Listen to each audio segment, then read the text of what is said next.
सो आज की हमारे इस वीक में हम सीखने वाले वो जावास्क्रिप्ट जो हम इस्तेमाल करेंगे हमारे रिएक्ट में।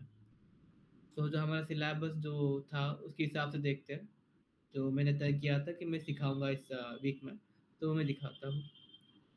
तो इस वीक हम सीखने वाले एक्समास्क्रिप्ट के बारे में एंड कई ऐसी सारी चीज़ें जो हमने बीच बीच में सीखी थी, उसको थोड़ा हम रिवाइज भी करेंगे, कुछ उसके साथ नए टॉपिक्स कवर करेंगे। तो ये वीक जो है हमारा मेनली फोकस होगा एकमास्क्रिप्ट पर। तो ये एकमास्क्रिप्ट क्या है? क्या है कुछ अलग है? नहीं, ये भी जावास्क्रिप्ट का जावास्क्रिप्ट एक कहे तो एक मॉडर्न जावास्क्रिप्ट हमें देता है। तो किस तरह से, वो हम उसके बारे में जानते हैं। ओके, ये तो ये बंद कर देता हूँ 2 मिनट। ठीक है।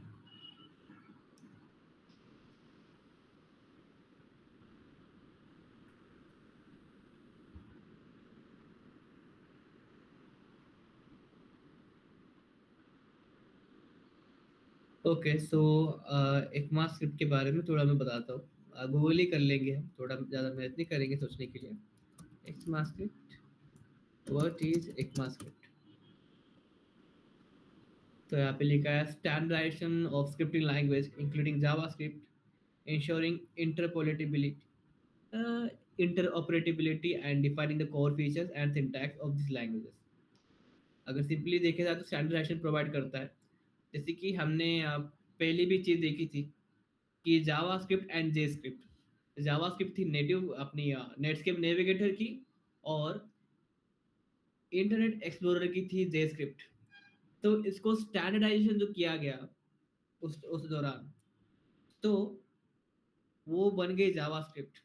ओके, सो सिंपल से बात बताओ कि नेटस्केप नेविगेटर की थी जावास्क्रिप्ट और अपनी इंटरनेट एक्सप्लोरर की थी जे स्क्रिप्ट।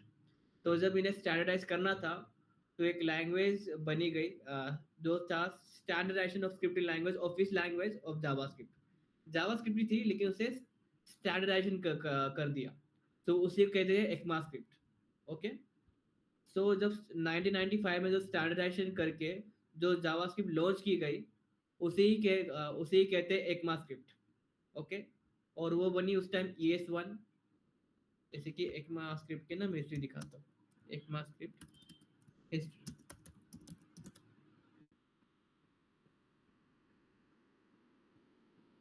ये देखो 1997 में क्या हुआ कि एक स्टैंडर्ड जावास्क्रिप्ट लॉन्च की गई। उसी स्टैंडर्डाइजेशन की हुई जावास्क्रिप्ट को कहा जाता है ECMAScript 1। ओके, ये फर्स्ट वर्जन था जब जावास्क्रिप्ट को स्टैंडर्डाइज किया गया था। ओके, सो ऐसे कई सारे वर्जन्स निकले ECMAScript के हर साल, कुछ सालों के बीच में वगैरह। तो उस हर वर्जन के साथ कुछ नए नए फीचर्स भी लॉन्च हुए। जैसे कि अगर हम देखें, ECMAScript में वो आता है ट्राई कैच रेजेक्स। ECMAScript 4 कभी रिलीज हुई नहीं, सोचा था रिलीज करने का बट हुई नहीं। फिर 5, 6, 7, 8, 9, ये जो है छोटी छोटी चेंजेस आए हर साल।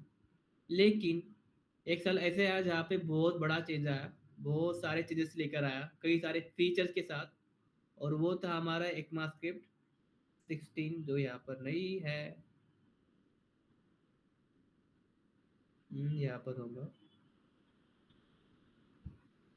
यही देखा था ना हमने ES5 या ES6 में। हाँ, ES6 में। तो जो दिख रहा है ना हमारा जो लेट एंड कॉन्स्ट, ये ES6 में आया हुआ है 2015 में। उसके पहले लेट एंड कॉस्ट नहीं था। ओके, तो ये हमारे 2015 में लॉन्च हुआ ये चीज़, ये फीचर लेट एंड कॉस्ट का। ओके, सो हर साल हर ये 1 से 2 साल में नए नए फीचर्स जावास्क्रिप्ट में आते रहते हैं। ओके, अगर हम अभी का देखें जो अभी रिलीज हुई है 2023 में, सो उसमें क्या है, several methods. Okay, typed array dot prototype is included to sorted to reversed with find last index। सो ये कुछ नए फीचर्स हैं जो हम इस आई होप हम कभी इस्तेमाल तो नहीं करेंगे फीचर्स, बट हाँ,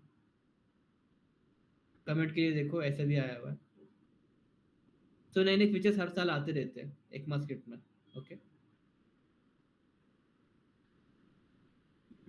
वो क्या है, ये देखो एंड एंड करके, ये कुछ अलग ही चीज़ें हैं। हम इसे ज़्यादा इस्तेमाल तो नहीं करते, बट इसकी वजह से हमारा काम बहुत आसान हो जाता है। जैसे कि बिलियन देखो, क्या क्या यहाँ पे, अगर मैं डायरेक्टली ऐसा नंबर लिखूँ तो मुझे काउंट इसका, ये मिलियन है या बिलियन है, थाउजेंड है, समझ नहीं आ रहा ना, तो मैं ऐसे भी लिखूंगा, चलता है, जो मुझे समझ में आए। ओके। जैसे कि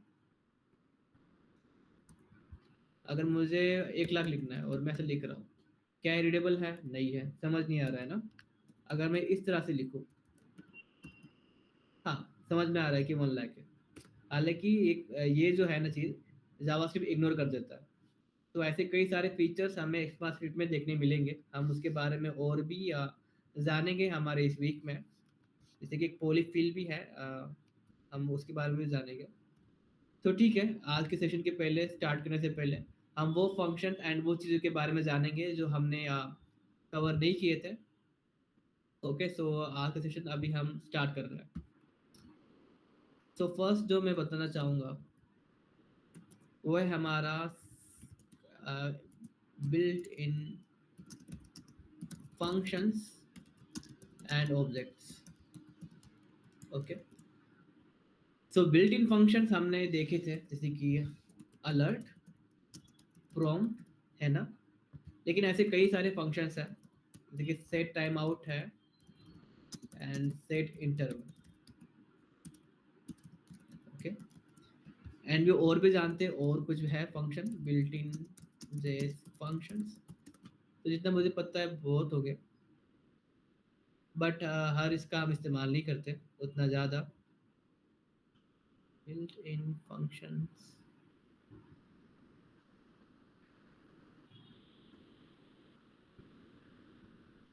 एक डेट है, डेट के बारे में सीख सकते हैं।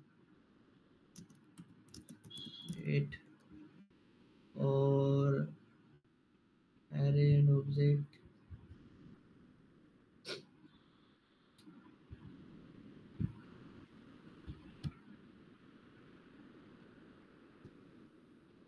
बहुत सारे फंक्शन थे बट इतने सारे हम इस्तेमाल नहीं करते। ओके। यहाँ पे ना रेजेक्स लिख के रखता हूँ, नॉन पढ़ने के बाद में, एंड रेजेक्स। ओके।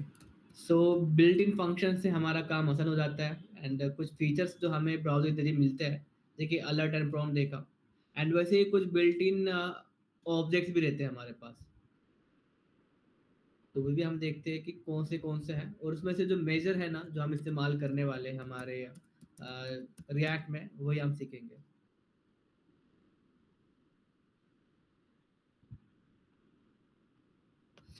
इसे बॉम कहा जाता है, बॉम फंक्शंस।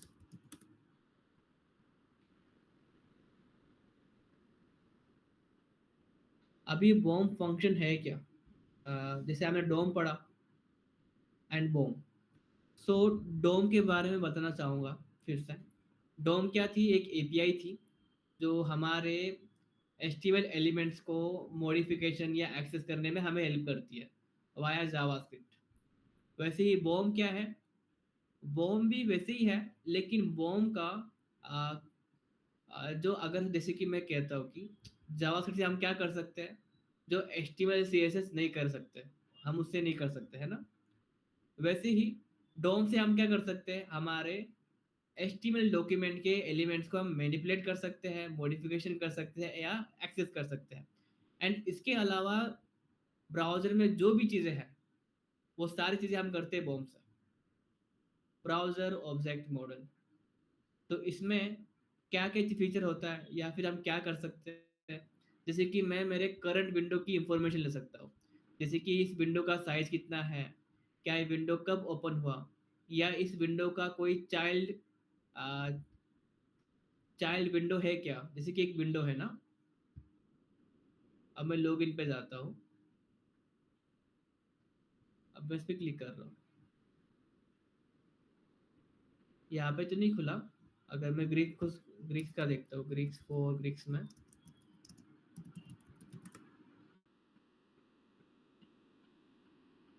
आप सभी ने देखा होगा कि पॉपअप खुलता है, जैसे कि यहाँ पे इसका होगा साइन इन करने के बाद, ये देखो यहाँ पे अभी तो नहीं खुल रहा है, लेकिन खुलते हैं पॉपअप, याद होगा। सो वो पॉपअप क्या होते हैं, हमारे चाइल्ड विंडोज होते हैं ना। सो चाइल्ड विंडोज पे क्या परफॉर्म हो रहा है, क्या रिस्पॉन्स आ रहा है, वो हम हमारे पेरेंट विंडो पे भी एक्सेस ले सकते हैं। या फिर कह ले कि मेरा लोकेशन, अब मेरा लैपटॉप है, तो मेरा जियो लोकेशन क्या है वो मैं एक्सेस कर सकता हूँ। एंड मेरा जो ब्राउज़र है, अब इसमें जो लिंक क्या है, लिंक में स्लव ये जो यूआरएल है इसे मैं एक्सेस कर सकता हूँ। ये सारी चीज़ें, या फिर मुझे मेरा जो ब्राउज़र है, जो विंडो खुला है, इसे मुझे रिफ्रेश करना है। अब रिफ्रेश के लिए हम क्या करते हैं, इस पे क्लिक करते हैं। ये चीज़ भी हम हमारे बॉम से कर सकते हैं। ओके, सो ऐसे कई सारी चीज़ें हम कर सकते हैं। तो अब हम इसके बारे में डिटेल में और जानेंगे। ओके, तो first of all built in function, जो कि मैं बता रहा था, set time out, set interval and date. तो एक एक करके जानते हैं। सेट टाइम आउट या सेट इंटरवल पहले जानते हैं, सबसे बेस्ट। सो सेट इंटरवल क्या है, नाम में है कि इंटरवल सेट करना है। इंटरवल सेट करना वही कि हर एक इंटरवल में क्या हो। तो मैं फंक्शन बना के यहाँ पे रन करके दिखाता हूँ। पहले तो हम इसका सिंटैक्स जानते हैं कि किस तरह सिंटैक्स होगा इसका। सेट इंटरवल, और इसमें हम दो पैरामीटर पास करेंगे। यहाँ पे एक फंक्शन, और दूसरा होगा हमारा टाइम, कि ये फंक्शन कितनी बार कॉल हो, कितनी बार एग्जीक्यूट हो। तो उन फंक्शन के बीच में ड्यूरेशन कितना हो वो हम टाइम से डिसाइड कर सकते हैं। जैसे कि हमारा क्लॉक है, अभी क्लॉक में हमारा जो बड़ा कांटा रहता है, वो हर एक सेकंड में क्या होता है, मूव होते रहता है ना। तो वही कि हर जो कांटा जो मूव करेगा वो कितने सेकंड में करेगा, 1 सेकंड में। सपोज यहाँ पे फंक्शन है हमारा वही कांटा वाला।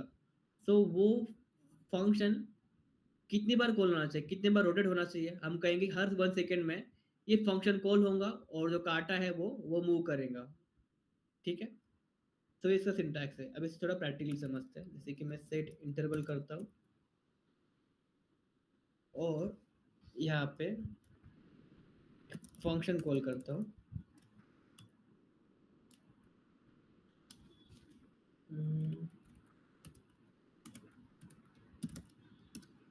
यहाँ पे एक फंक्शन बनाता हूँ, कॉन्स्ट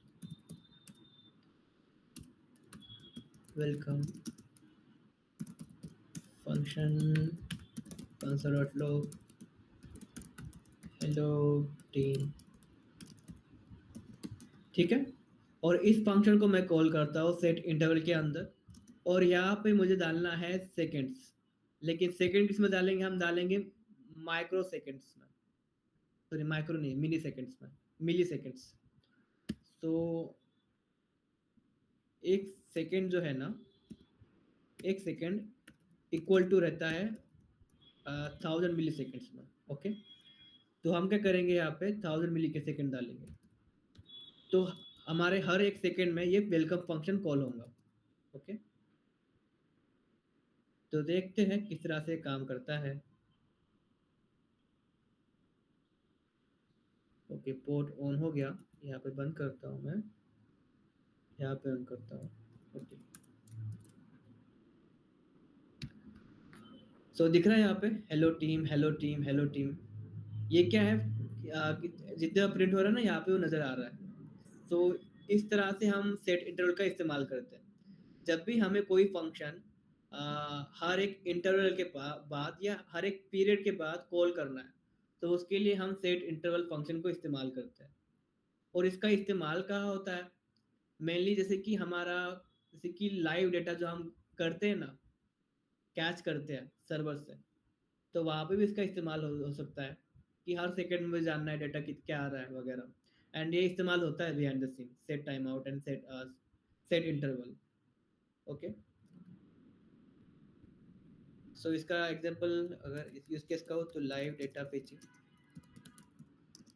आफ्टर इंटरवल।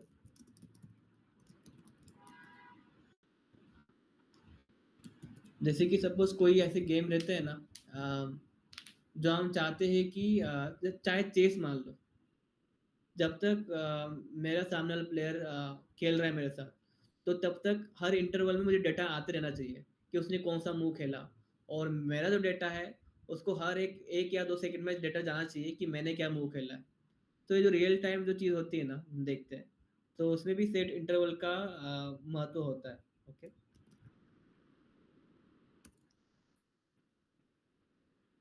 तो ये चीज़ समझ में आई हर किसी को, सेट इंटरवल।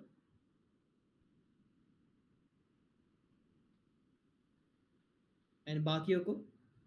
ओके, तो ये होता है सेट इंटरवल। सो मैं चाहता हूँ कि सेट इंटरवल जो है ना, 1 सेकेंड तक चले। तो उसके लिए एक फंक्शन बनाते हैं हम, एक टाइमर बनाएंगे अभी हम। तो मैं बनाता हूँ यहाँ पे एक start timer, function start timer. यहाँ पे आएंगे हमारे सेकंड्स, टाइम आएगा जो कि बाय डिफॉल्ट होगा 0 सेकेंड। और यहाँ पे मैं क्या करूँगा, सेट इंटरवल, यहाँ पे एक वेरिएबल बनाऊंगा, क्योंकि हमारा ऑलरेडी एक वेरिएबल है यहाँ पे। ठीक है, यहाँ पे बनाता हूँ लेट सेकेंड्स, सेकेंड, और यहाँ पे लिखता हूँ 0। तो यहाँ पे मैं क्या करूँगा, एक फंक्शन कॉल करता हूँ डायरेक्टली, और यहाँ पे कंसोल डॉट लॉग टाइम, और यहाँ पे मैं सेकेंड्स प्रिंट करूँगा। ओके, और यहाँ पे मैं अपना ड्यूरेशन जो है, ओके, ये टाइम है ना, हाँ ड्यूरेशन में 1 सेकेंड रख रहा हूँ, क्योंकि हमारा टाइमर है ना, तो 1 सेकेंड का ही रहता है, तो बढ़ते रहता है हमेशा, है ना। तो हर इंटरवल पे क्या होगा, ये फंक्शन हम कॉल करेंगे। सो यहाँ पे टाइम जो है ना, अभी के लिए भूल जाओ क्या है। सेकेंड यहाँ पे मैंने दिया है, और ये हमारा फंक्शन है। अब ये फंक्शन क्या होगा, हमेशा कॉल होते रहने वाला है। सेट इंटरवल ये फंक्शन से कॉल होते रहेगा, वो भी कितने सेकंड पे, 1 सेकंड पे। चलो देखते हैं इस बारे में कि किस तरह से नजर आता है। तो दिख रहा है बढ़ रहा है, लेकिन सेकंड नहीं बढ़ रहा ना। तो यहाँ पे मैं क्या करूँगा, हर फंक्शन के कॉल के साथ जब ये प्रिंट होगा, उसी के बाद मैं सेकंड प्लस प्लस कर दूंगा। अब देखते हैं, दिख रहा है यहाँ पे time 1, time 2 second, 3 second, 4 second, 5 second, 6 second, ये बढ़ते रहेगा। लेकिन टाइमर जो है, मैंने सपोज मेरे को 30 सेकेंड का लगाना है ना। तो यहाँ पे मैंने 30 सेकेंड पास किया, और यहाँ पे मैंने लिया टाइम जो बाय डिफॉल्ट 0 है। ओके, अब यहाँ पे मैं क्या करूँगा, इफ टाइम, हाँ सेकेंड, टाइम इन सेकेंड, तो यहाँ पे मैंने पास किया time in second. If time in second equal to क्या है हमारा, सेकेंड, नोट, हाँ रुको, जब टाइम जो है हमारा इस सेकेंड से मैच हो जाए, तो हम प्रिंट करेंगे time is over. Timer alarm या टाइम टिक टिक, टाइमर कंप्लीटेड था, ठीक है। एल्स हम क्या करेंगे, टाइम दिखाते रहेंगे। ओके, जब टाइम जो है सेकेंड के इक्वल हो गया, क्या होगा हमारा, हर सेकेंड क्या होगा, 0, 1, 2, 3, 4, 5, 6, 7 अप टू 30। जब 30 हो जाएगा, time in second 30 equal to हमारा जो सेकेंड जो इंक्रीमेंट हो रहा है प्लस प्लस, जब वो इक्वल हो जाएगा, तो हम बोलेंगे टाइमर कंप्लीटेड। अब ये चीज़ देखते हैं किस तरह से काम करती है। यहाँ पे दिख रहा है 1, 2 सेकेंड, इसको ना मैं 10 सेकेंड लेता हूँ अभी के लिए।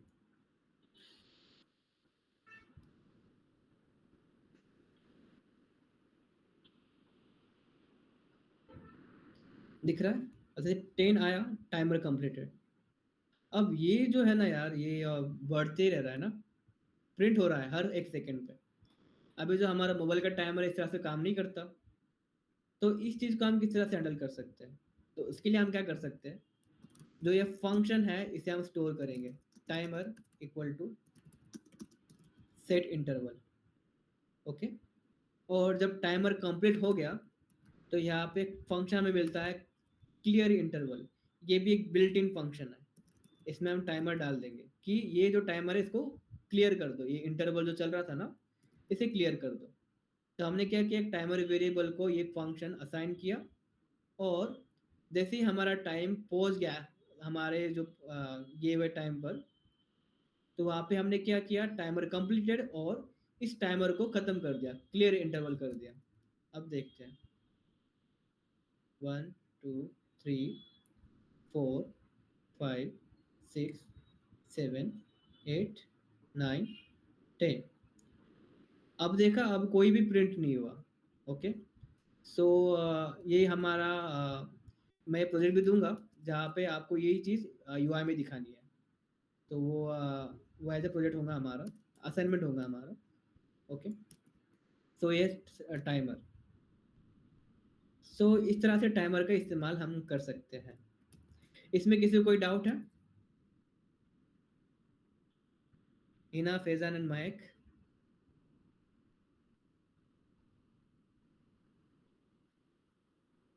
समझ में आया ना?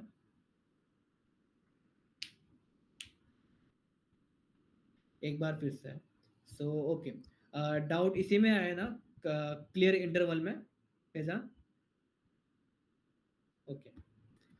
सो देखो, ये मैं हटाता हूँ, ये मैं हटाता हूँ। इतना समझ में आया तुमको, ये वाला?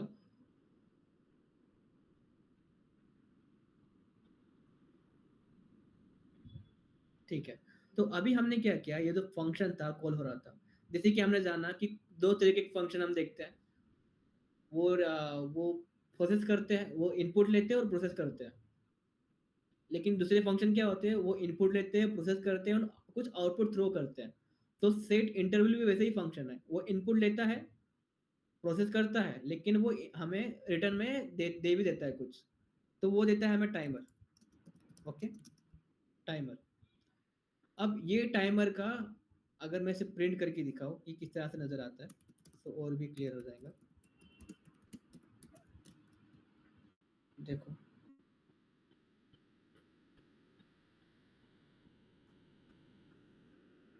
तो टाइमर की एक्चुअली एक आईडी है वैसे। सो जितने भी हमारे टाइमर बनते हैं ना, उसका एक आईडी होता है। इसका क्या है, 2 है, दिख रहा है? इसने रिटर्न क्या किया हमको, एक नंबर रिटर्न किया। अगर नंबर को मैं सिंपली कहूँ तो एक आईडी है। मैं इसे फिर से कॉपी करता हूँ एंड यहाँ पे टाइमर 2 कर देता हूँ, टाइमर 1 और ये टाइमर 2। अब देखते हैं, यहाँ पे दिखाई दिया, इसकी आईडी 2 है एंड इसकी 3 है। तो हमें सेट टाइम अपना सेट इंटरवल एक आईडी रिटर्न करता है, वो जो जावास्क्रिप्ट में उसको दी है। ओके। तो ये फंक्शन मैं बंद करता हूँ यहाँ पे, तो वो चलते रहेगा। तो यहाँ पे क्या मिली, हमें एक आईडी मिली रिटर्न में। सो अभी इस आईडी से हम क्या कर सकते हैं कि जावास्क्रिप्ट को बोल सकते हैं कि देखो कि जो इंटरवल चल रहा है ना, अभी ये कैसा है कि मुझे बंद करना है। तो कौन सा बंद करना है, तो मैं कहूँगा कि जिसकी आईडी 2 है उसे बंद कर दो। इसकी आईडी कितनी 2 थी, तो यहाँ पे डायनेमिकली हमें मिल रही है वो ऑलरेडी, है ना? तो यहाँ पे एक फंक्शन मिलता है हमें प्री बिल्ट, क्लियर इंटरवल। तो यहाँ पे हम उसकी आईडी पास करते हैं, टाइमर आईडी। ओके। तो टाइमर आईडी पास करने से क्या होगा, वो जो फंक्शन चल रहा था वो टर्मिनेट हो जाएगा, किल हो जाएगा। ओके। अभी समझ में आया फिजान? ओके।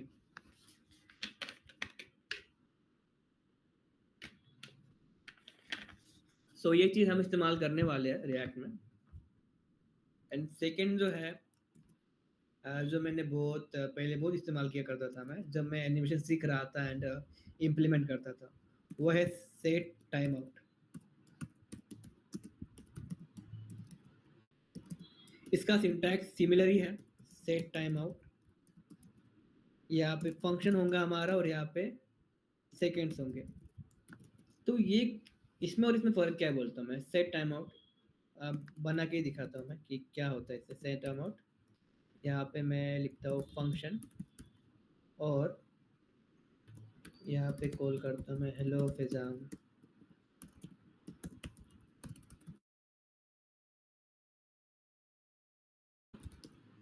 और यहाँ पे फंक्शन के बाद मैं यहाँ पे जैसे कि हमने कहा कि हम मिली सेकेंड में डालेंगे, मैं क्या करता हूँ 5 मिली सेकेंड करता हूँ। ओके, अब देखते हैं, 1 2 3 4 5 दिखाई दिया। तो यहाँ पे फर्क क्या देखा हमने, नहीं समझा, देखते हैं। यहाँ पे मैं क्या करता हूँ हेलो हिना, यहाँ पे 6 सेकंड कर देता हूँ। और यहाँ पे महक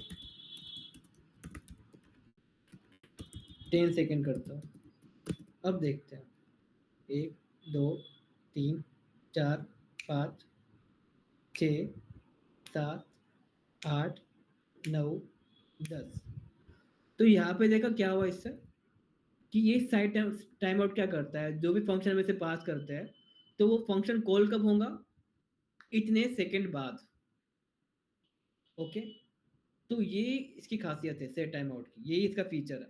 सेट इंटरवल क्या करता है, हर हमें एक पीरियड के बाद हम उस फंक्शन को कॉल कर सकते हैं। लेकिन यहाँ पे क्या होता है, फंक्शन एक ही बार कॉल होता है, लेकिन कब कॉल होगा, इतने सेकंड होने के बाद। जैसे हमारा 5 सेकंड हो गए ये फंक्शन कॉल हुआ, जैसे ही 6 सेकंड हो गए हमारा ये फंक्शन एग्जीक्यूट हो गया, जैसे ये 10 सेकंड हो गए हमारा ये एग्जीक्यूट हुआ। तो ये फ़ायदा है सेट टाइम आउट का। अब उस इसका इस्तेमाल कहाँ होता है, तो एक मैं प्रैक्टिकली दिखाता हूँ जिस ऐप से, या फिर C S S designer awards या फ्रंटियर का दिखाता हूँ मेरे को।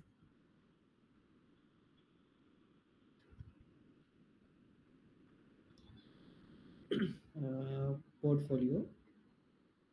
अब यहाँ पे देखो, यहाँ पे दिखाई दिया, पहले क्या हुआ, फेड आउट होके हमें टेक्स्ट नजर आया, उसके बाद ये जो ब्लू स्क्रीन है वो चली गई।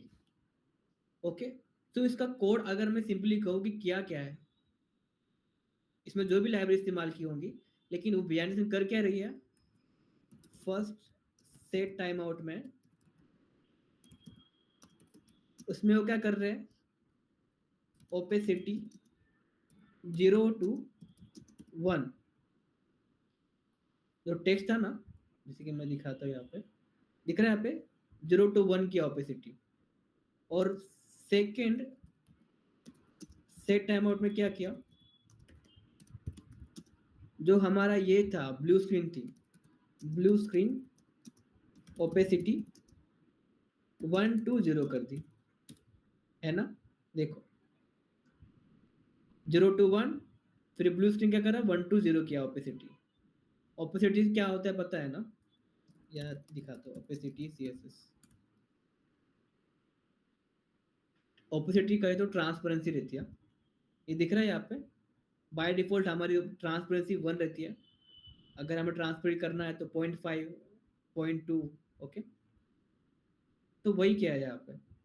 तो ये किसका फ़ायदा है कि हम एनिमेशन में इस्तेमाल करते हैं, जैसे कि जिस ऐप की वेबसाइट दिखाता हूँ,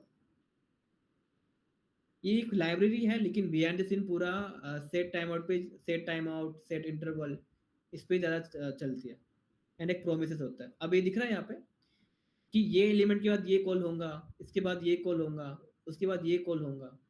ये जो सारी चीज़ें हुई ना, ये सारी एक टाइम आउट के बाद हुई ना। और ये देखो, ये जो दो एलिमेंट्स हैं एक इंटरवल के बाद चल रहे हैं। तो क्या हम कह सकते हैं, क्या ये जो एनिमेशन हुआ इसके बाद ये आएगा 1 सेकेंड बाद, फिर हाफ सेकेंड बाद ये आएगा, फिर 2 सेकेंड बाद ये होगा, ये सारी चीज़ें हुई हमारे सेट टाइम आउट से। और ये जो घूम रही है भिंगरी, ये क्या है, हर एक शायद आधे सेकंड में घूम रही है 90 डिग्री पे। सो ये जो चीज़ हुई किस पे हो रही है, सेट इंटरवल। ओके, तो हमारे ऐसे कई जगह पे हम एक चीज़ इस्तेमाल करते हैं, set interval set time out. ये मैंने एक एनिमेशन का एग्जांपल दिखाया, एंड मैं ये भी कह सकता हूँ कि कभी कभी हमें टाइमर लगाना पड़ता है, सो उस दौरान भी हम set time out and set interval का काम इस्तेमाल करते हैं। ओके, तो ये दो फंक्शंस जो बहुत एसेंशियल थे सीखने के लिए, तो आज हमने सीखा। तो इसके बाद अब जो थर्ड है हमारा, वो है डेट। तो डेट से पहले मैं जानना चाहूंगा कि इसमें कोई डाउट वगैरह कुछ है, समझ में आया तो प्लीज।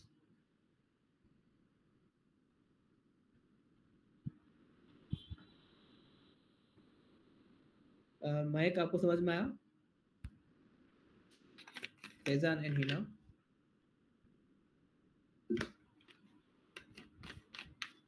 अगर समझा नहीं तो बोलो। ओके, तो अभी हम देखेंगे डेट। सो डेट भी देखो एक बिल्ट इन फंक्शन है हमारे पास। तो होता क्या है,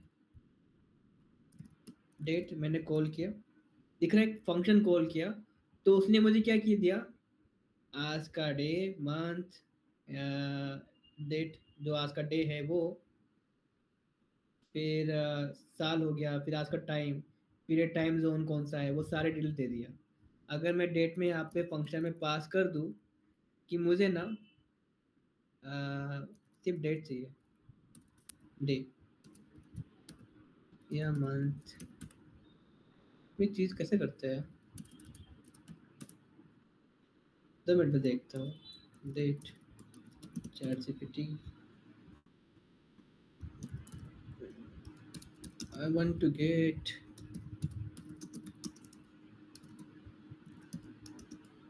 ओके याद है, डेट, यहाँ पे मैं करता हूँ 24/07/2002।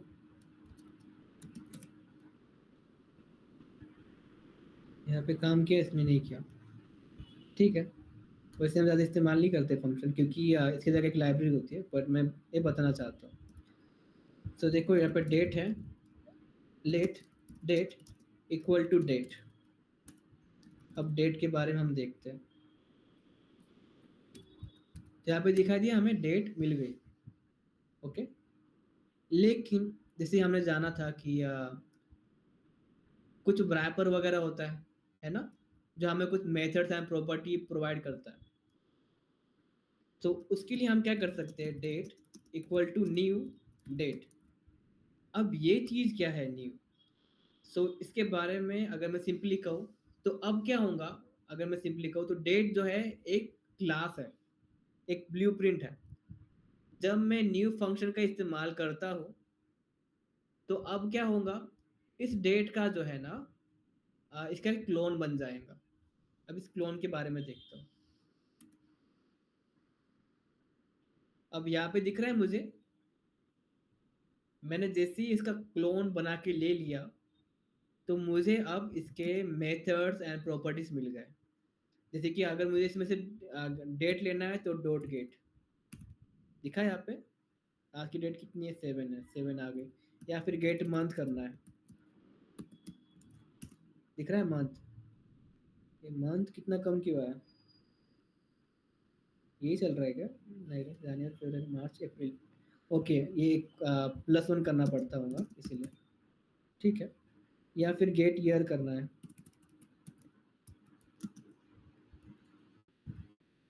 गेट मिनट्स या फुल ईयर। देखो फुल ईयर कितना है, एंड अभी ईयर चल कौन सा रहा है, मिनट ईयर कैसे लेंगे इसमें,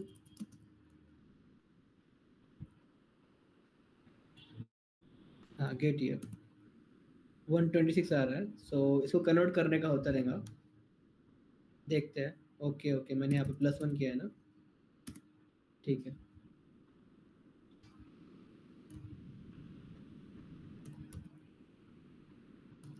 आई want to get year by date in just.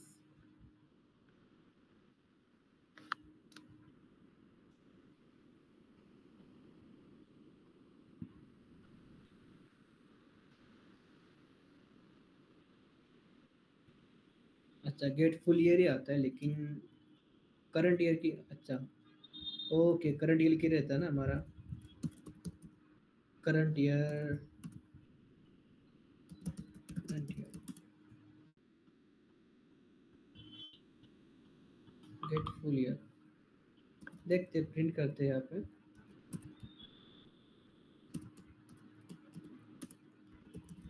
Okay देखो, new date get full year किया तो आ जाता है। पहले क्यों नहीं आया मुझे पता नहीं, बट आना चाहिए था। गेट फुल ईयर करता हूँ, हाँ अरे अच्छा ओके, +1 किया था इसलिए वो 25 +1 हो गया था। ओके, तो गेट फुल ईयर से हमें करंट ईयर भी मिल जाता है। ओके, तो ये हमारा जो हमारे जो मशीन है, जैसे कि आप मेरा टाइम अगर मैं चेंज कर दूँ तो यही टाइम यहाँ पे रिफ्लेक्ट होता है। ओके, सो ये एक चीज़ है डेट के बारे में कि डेट हम कई जगह पे देखते हैं। सो जैसे कि मान लेते हैं कि कॉपीराइट बाय जो आता है ना, जैसे कि जेरोस क्लाउड का एक है, यहाँ पे नीचे देखो दिख रहा है 25। ये हर साल क्या होगा, बदलते रहने वाला है। 25 है, अगले साल 26 हो जाएगा, कॉपीराइट है ना। तो यहाँ पे लिखा भी ऑल राइट्स रिजर्व, तो ये तो हर साल इनके राइट्स रिजर्व रहने वाले हैं। तो ये ऑटोमेटिकली क्या होगा, हर साल बदलते रहने वाला है, 25, 26, 27। तो ये चीज़ की किस लिए गई है, ये एक फंक ये एक ये डेट्स है बस, और कुछ नहीं है। ओके, सो ये थोड़ा अजीब चीज़ लगी रहेंगी कि हमने जो है ना यहाँ पे, कहाँ पे गया, जहाँ पे भी किया कि न्यू कीवर्ड का इस्तेमाल किया। तो सिंपली मैं जैसे कह रहा हूँ कि डेट जो है एक क्लास है, हमें मिलती है। हम क्लास भी बनाएंगे आगे चल के, बट इतना समझ लो कि जब मैं इस तरह से करता हूँ ना, तो मैंने उसको ले लिया। बट दिख रहा है यहाँ पे कुछ मेथड मुझे नज़र नहीं आए ना, दिख रहे हैं यहाँ पे, ये वाले मेथड, डेट वाले मेथड नहीं है। ये कुछ अलग ही आ रहा है, ये मैंने ज़िंदगी में कभी देखी नहीं चीज़ें इस्तेमाल करके। सो क्या करते हैं हम, date equal to new date. अब डेट का देखो दिख रहा है यहाँ पे, get hours, get minutes, get months, get time zone, offset वगैरह, गेट यूटीसी डे, सब हमें आता है। तो ये है डेट। चीज़ समझ में आई है डेट के बारे में?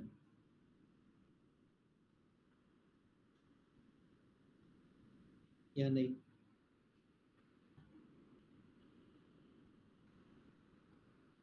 Okay, so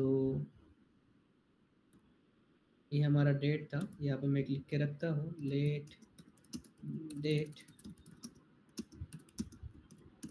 new date. Okay, so ये कुछ हमने प्री बिल्ड फंक्शन के बारे में जाने। अब कुछ ऑब्जेक्ट्स के बारे में जानेंगे, जैसे कि एक विंडो है, and navigator, and Jio location के लिए देखते हैं कौन सा रहता है। सो इनके बारे में जानते हैं कि ये ऑब्जेक्ट हमें क्या क्या देते हैं। विंडोज ऑब्जेक्ट इन जेएस,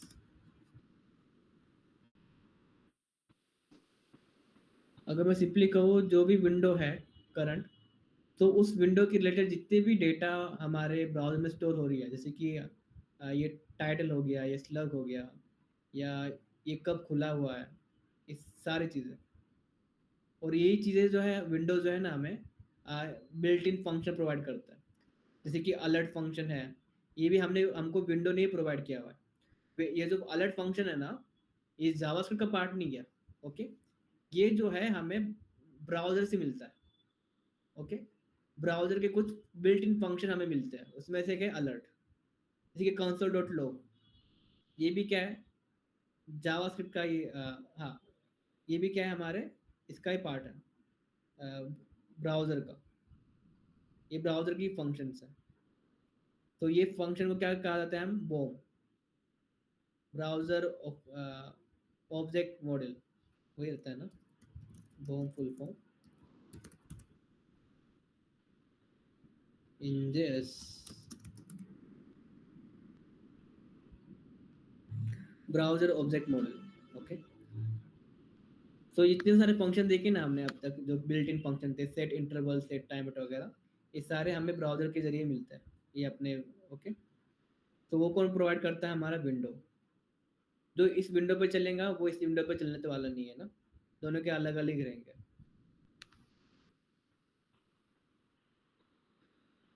सो अगर मुझे कोई फंक्शन कॉल करना है जैसे कि सेट टाइम आउट, या फिर फंक्शन कॉल किया console.log hello after 2 second, okay call हुआ।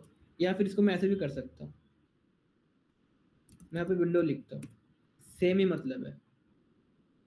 ओके, दिख रहा है, ये भी फंक्शन कॉल हुआ, चाहे मैं विंडो लिखूँ या बिना विंडो के लिखूँ, चलता है दोनों भी। ओके, क्योंकि उसके मेथड्स हैं जो हमें प्रोवाइड होते हैं। तो विंडो डॉट अलर्ट दिख रहा है, हेलो चलता है। लेकिन हम इतना ज़्यादा कोड लिखते नहीं है, हम सिंपली क्या करते थे, अलर्ट लिख देते हैं, हेलो। ओके, तो ये हो गया हमारा विंडो के बारे में। विंडो में देखते हैं क्या मिलता है हमें। तो विंडो के अंदर हमें कई सारी चीज़ें मिलती है, जैसे कि विंडो डॉट ब्लर, देखते हैं क्या रहता है ब्लर। ओके,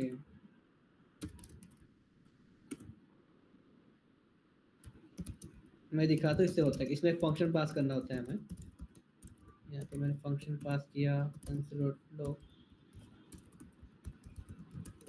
ए दिख रहा है। अब मैं यहाँ पे गया, ये चलना चाहिए, जब ब्लर होगा ना हमारे विंडो पे से तो ये फंक्शन कॉल होता है। जब मैं विंडो छोड़ के जाऊँगा ना किसी और पे, तो ये फंक्शन को अपने आप को कॉल होता है। तो इसे ब्लरिंग कहते हैं, कि मैं करंट ब्राउज़र से चला जाऊँ, मैंने उस विंडो से क्या किया, आउट हो गया, मैंने ब्लरिंग की उस विंडो से।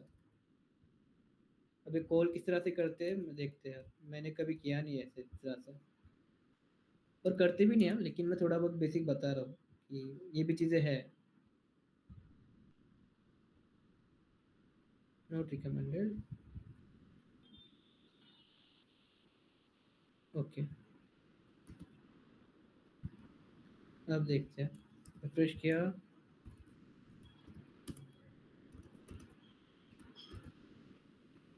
टेस्ट इट है blur was called.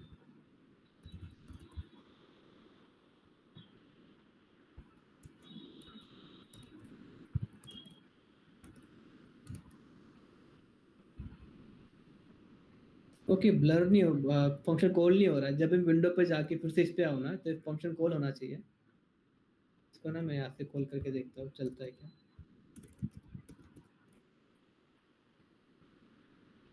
Window dot blur,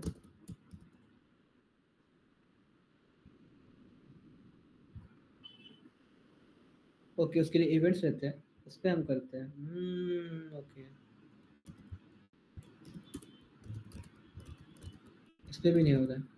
तो ठीक है, ये हमारा पॉइंट नहीं था सीखने का, बट मैं बताना चाह रहा हूँ कि विंडो जो है हमें कई सारे कंट्रोल देता है करंट हमारे विंडो पे।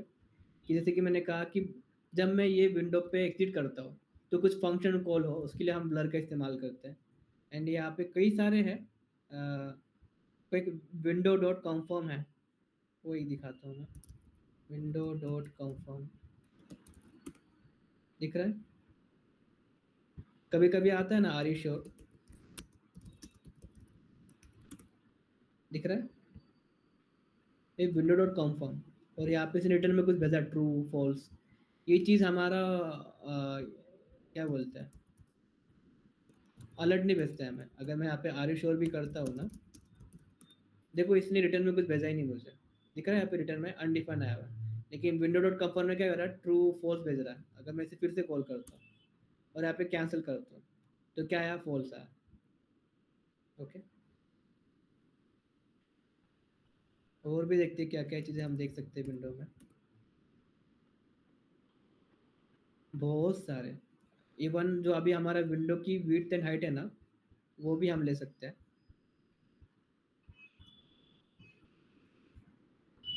मैं दिखाता हूँ, window dot width,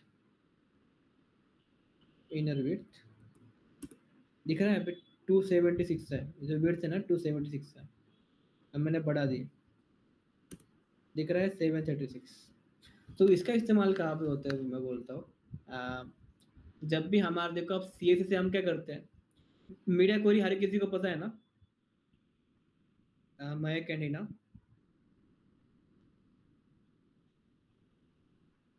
media query पता है ना।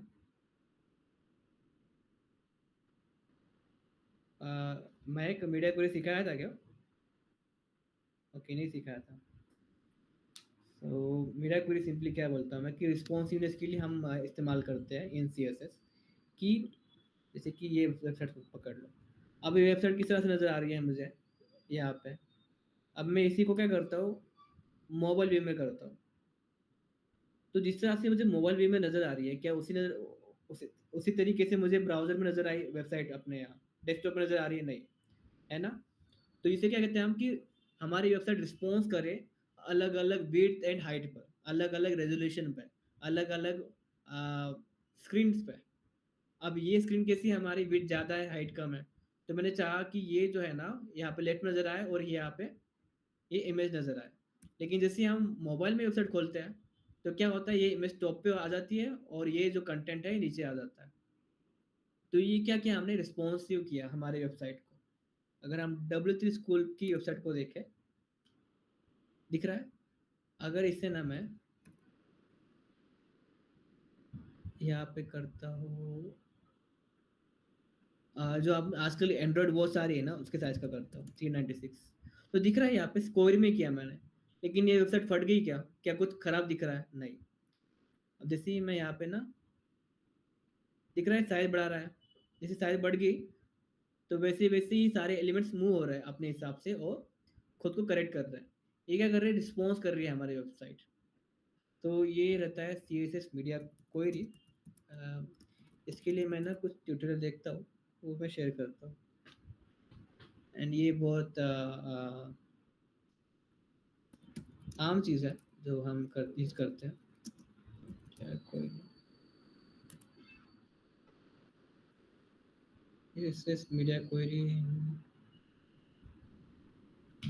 सो ही ना आप ये देखें और यहाँ से मीडिया क्वेरी के बारे में जानें। तो जैसे मैंने कहा कि हमारी वेबसाइट देखो, ये अब यहाँ पे साइड पर नज़र आ रहा है, यहाँ पे ना पूरा व्यू है हमारा। जैसे इंस्पेक्ट किया मैंने एंड इसको मोबाइल व्यू में ओपन किया, तो यहाँ पे दिख रहा है क्या, ये ड्रावर किस तरह से नज़र आ रहा है? इस तरह से इसमें तो नज़र नहीं आया ना हमको। तो ये क्या है, हमारा स्टाइल जो हमने चेंज किया विड्थ एंड हाइट के हिसाब से। तो रिस्पॉन्सिव समझ में आया ही ना आपको? रिस्पॉन्स कर रही है हमारी वेबसाइट अलग अलग विड्थ एंड हाइट पर, है ना? सो लेकिन जो हमारे एनिमेशंस है या कुछ कुछ फंक्शंस है, जैसे कि मैं चाहता हूँ कि अ, मान लेते हैं यहाँ पे कुछ टेक्स्ट आने वाला है, मैं चाहता हूँ कि मेरा जब डेस्कटॉप हो ना, तो मेरा जो हेलो वर्ड एक बड़ा सा लेटर में यहाँ पे मान लेते हैं कुछ टेक्स्ट है पेंट पे। मैं पेंट ओपन करता हूँ या फिर पेंट खोल रहा है।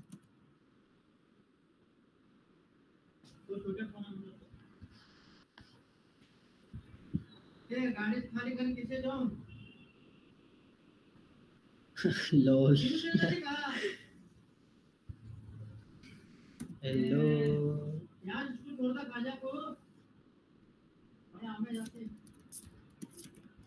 हेलो।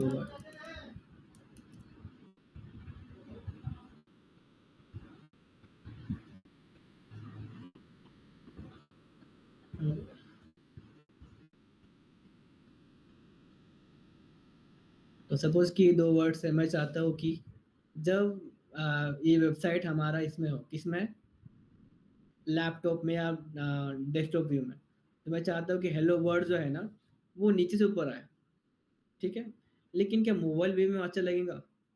नहीं ना, कि वो नीचे से ऊपर आए। तो मैं क्या करूँगा, लेफ्ट टू राइट आए एनिमेशन, है ना? क्या ये एनिमेशन को कंट्रोल मैं सीएसएस से कर सकता हूँ? नहीं, उतने बेहतर तरीके से नहीं कर सकता। तो ये चीज़ ऐसी जो चीज़ें रहती है ना, कि हमें फंक्शन जो है हमारे डिवाइस के हिसाब से करना है। अब डिवाइस कौन-सा है, ये हम ब्राउज़र से पता नहीं कर सकते, कि ये मोबाइल है या लैपटॉप है या टैब है, नहीं कर सकते। तो हम क्या करते हैं, विड्थ के हिसाब से समझते हैं। जैसे कि रिस्पॉन्सिवनेस का दिखाता हूँ मैं।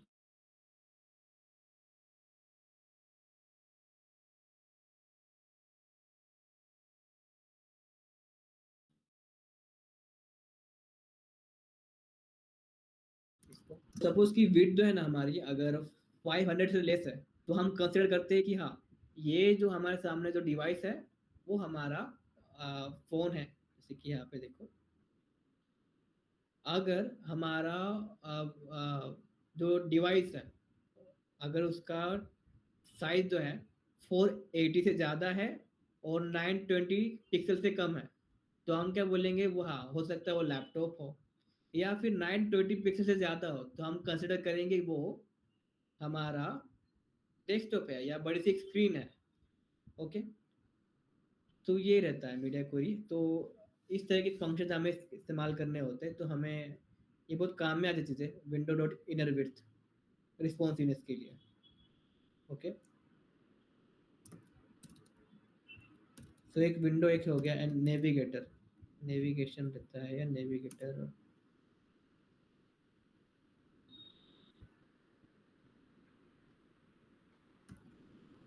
यहाँ पे 2 मिनट, नेविगेटर।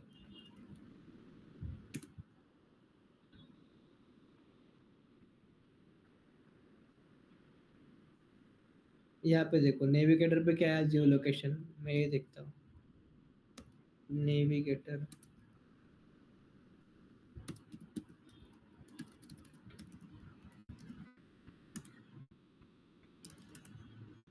ओके, फंक्शन नहीं रहता है। ये जियो लोकेशन, जो मेरी लोकेशन ना, जियो लोकेशन जो होंगे लैटिट्यूड एल्टीट्यूड, वो यहाँ से मैं ले सकता हूँ। तो ये नेविगेटर क्या करता है, हमारे डिवाइस की ना इंफॉर्मेशन हमें देता है। जैसे कि देखो, app code name, app name, Netscape है। तो यहाँ पे नज़र आ रहा है तुम्हें कि बिहाइंड द सीन ये इस्तेमाल क्या कर रहा है, ये हमारा जो है नेटस्केप भी इस्तेमाल कर रहा है। हालांकि क्रोम नाम है यहाँ पर, लेकिन ये इसी इन्हीं का इस्तेमाल कर रहा है। ऐप वर्जन जो है 5.0 है, एंड विंडोज जो है हमारा वो 10 है। इसमें ब्लूटूथ है, क्लिपबोर्ड का है, एंड कनेक्शन है। कनेक्शन क्या है देखो, इफेक्टिव टाइप 4G है, RTT समथिंग कुछ होगा, रेट होगा, वो 50 है। डिवाइस मेमोरी, मेरी 8 GB रैम है, वो नज़र आ रहा है। Device posture, I don't know what's this. फिर जीपीएस, जीपीयू का साइज कितना है। सो देखो लैंग्वेज, क्या क्या लैंग्वेज अवेलेबल है, इंग्लिश, मराठी, उर्दू, जो भी होगा, हिंदी है। प्लेटफॉर्म विन 32 है। वेंडर कौन है, गूगल है। तो ये जो है हमें हमारे डिवाइस की इंफॉर्मेशन देता है। तो ये इंफॉर्मेशन हमें क्यों इस्तेमाल में आती है, तो जैसे कि सपोज कि एक 3D मॉडल है, मान लेते हैं। सो उस जैसे कि कोई गेम है, मान लेते हैं कॉल ऑफ ड्यूटी स्पेक्स, जो भी गेम आई होगी उसका देखते हैं।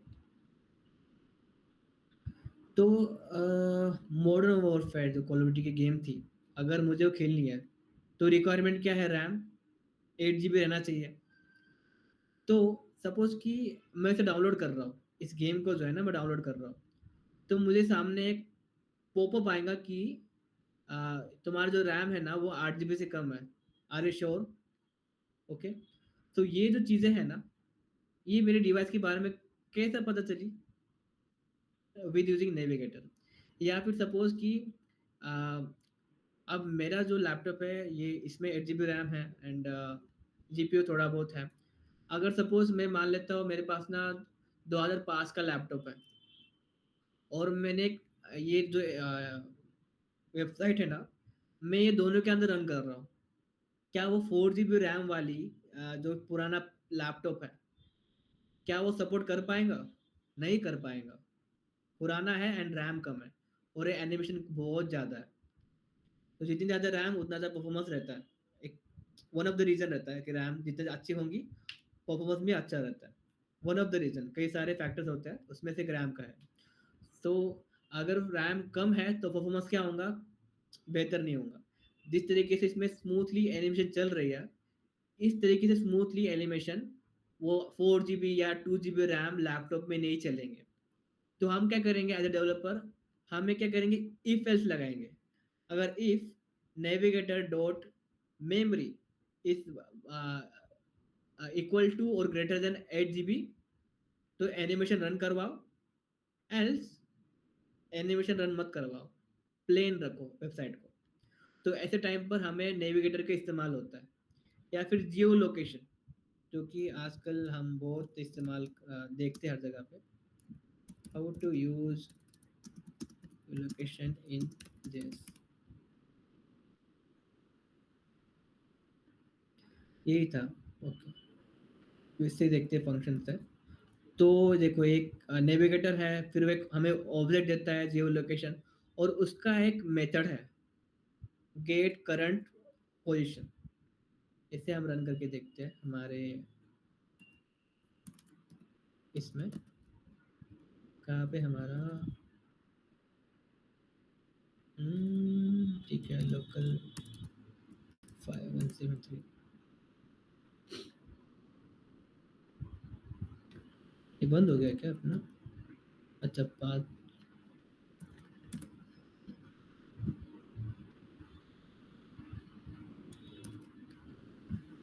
यहाँ पे दिखाई दिया लोकेशन, मान लो want to know your location, तो मैं करता along while visiting the website. तो मेरा जो है ना लैटिट्यूड लॉन्जिट्यूड आ गया। मेरा जो पोजीशन है ना, ये लैटिट्यूड लॉन्जिट्यूड क्या रहता है, सिंपली वो भी दिखाता हूँ, maps.google.com। हर एक एरिया का एक नंबर है। जैसे कि यहाँ पे मैं क्लिक करता हूँ, दिख रहा है यहाँ पे एक पोजीशन है हर एरिया का हमारे मैप पर, तो वो रहता है लॉन्जिट्यूड एंड एटीट्यूड। अब यहाँ पे देखो, इसका अलग होगा, दिखने में सिमिलर लगा बट अलग अलग है। 1817 ना, थोड़ा और दूर जाता हूँ, थोड़ा सा नंबर बदल गया हुआ है। आखिरी देखो 28 है, यहाँ पे 33 है। सो ये दो नंबर की वजह से ही हमें 2 पॉइंट का डिफरेंस समझ में आता है। ओके, तो ऐसी चीज़ें हैं ना कि मेरा करंट लोकेशन हम ले। अब जैसे कि जोमेटो वगैरह पे जो हमें आता है ना कि आ, हम लोकेशन ऑन करते हैं, क्यों करते हैं? कि जो हमारे आसपास के रेस्टोरेंट है वो सजेस्ट कर पाए। हम मैन्युअली हमारा एड्रेस डालें, फिर वो हमारे 5 किलोमीटर नियरली जितने भी रेस्टोरेंट है उससे वो फीचर करे। बेहतर है कि हमने हमारा जियो लोकेशन ऑन कर दिया, जीपीएस, अब वो मोबाइल से या लैप वेबसाइट से वो खुद डिटेक्ट कर लेगा हमारा जो लैटिट्यूड लॉन्जिट्यूड से हमारा लोकेशन। तो उसके दायरे में जितने भी हैं एक सर्कल में, वो सारे हमें सजेस्ट में आ जाएंगे।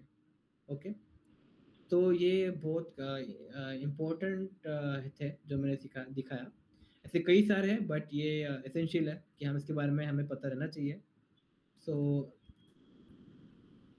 अब देखो कि ये चीज़ किस तरह से है, सिंटैक्स वगैरह मैं बताता हूँ। सिंपली इसमें एक हमने फंक्शन कॉल किया।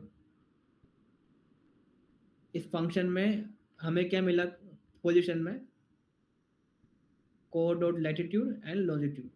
एंड सेकेंड फंक्शन क्या है, अबाउट एरर। अगर इसमें कुछ एरर आता है, सपोज कि हमारा इंटरनेट नहीं है या फिर हमारे लैपटॉप में जीपीएस का कार्ड ही नहीं है, जीपीएस डिटेक्ट कर ही नहीं पा रहा है, कुछ लैपटॉप का इशू हुआ है, तो वो जो है ना गेट एरर गेटिंग लोकेशन, वो यहाँ पे नज़र आएगा।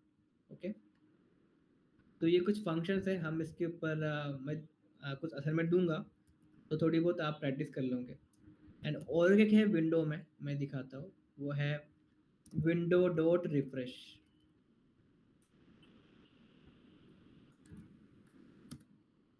विंडो डॉट रिफ्रेश या फिर ऐसे ही कुछ सिमिलर रहता है, देखते हैं।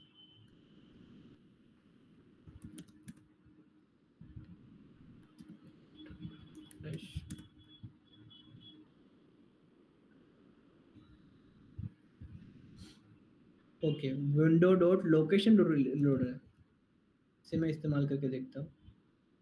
यहाँ पे ही करता हूँ। अब देखो जैसे मैं फंक्शन जैसे मैं एंटर करूंगा ना, पेज रिलोड हो जाएगा, दिख रहा है? तो ये चीज़ तो हम वेबसाइट में देखते ही हैं हमेशा, है ना? तो ऐसे कई सारे हमें बिल्ट इन ऑब्जेक्ट मिलते हैं। या मैं window dot location dot reload लिखूँ या फिर सिर्फ लोकेशन डॉट रिलोड चलता है, दिख रहा है? रिलोड हुआ। सो जितने भी हम फंक्शन देखते हैं ना हमारे बिल्ट इन फंक्शन या मेथड्स, वो सारे क्या है, विंडो के प्रॉपर्टीज या मेथड्स है। तो मैं विंडो डॉट लोकेशन लिखूँ या सिर्फ लोकेशन लिखूँ, चलता है, दोनों भी वैलिड है। तो ये था आज का हमारा सेशन जहाँ पे हमने बिल्ट इन फीचर्स के बारे में जाना। तो ये एसेंशियल था कि हम जब कोई भी एप्लीकेशन बनाते हैं तो उसमें हम ये सारी चीज़ें इस्तेमाल करते ही हैं, कॉमन चीज़ें हैं। तो इसमें किसी कोई डाउट है या कोई चीज़ समझ में ही नहीं आई हो तो पूछ सकते हो।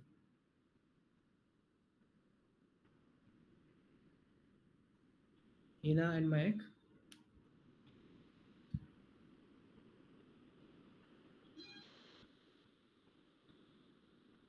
एंड हिना आपको? ओके। प्रोंटेरा, आज का सेशन हमारा हो गया। सो अभी हमारा डाउट सेशन शुरू हुआ है, सो आप रिकॉर्डिंग बंद कर सकते हो। तो क्या डाउट, अगर कोई डाउट वगैरह तो पूछ सकते हो।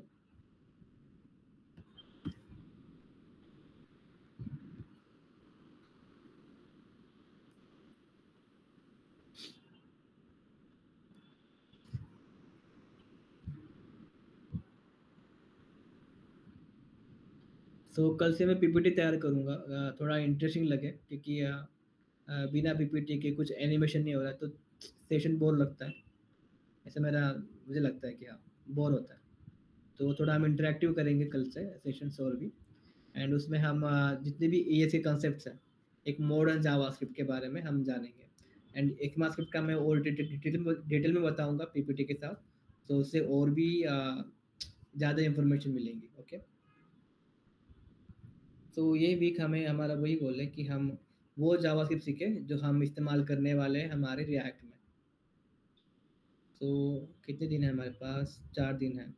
तो आई थिंक 4 दिन बहुत हो गए, क्योंकि हमने बीच में ना छोटे मोटे सी जैसे कि ट्रूथ ही फॉल्स ही हो गया, या एरे के मेथड्स प्रॉपर्टीज जो हम इस्तेमाल करते हैं,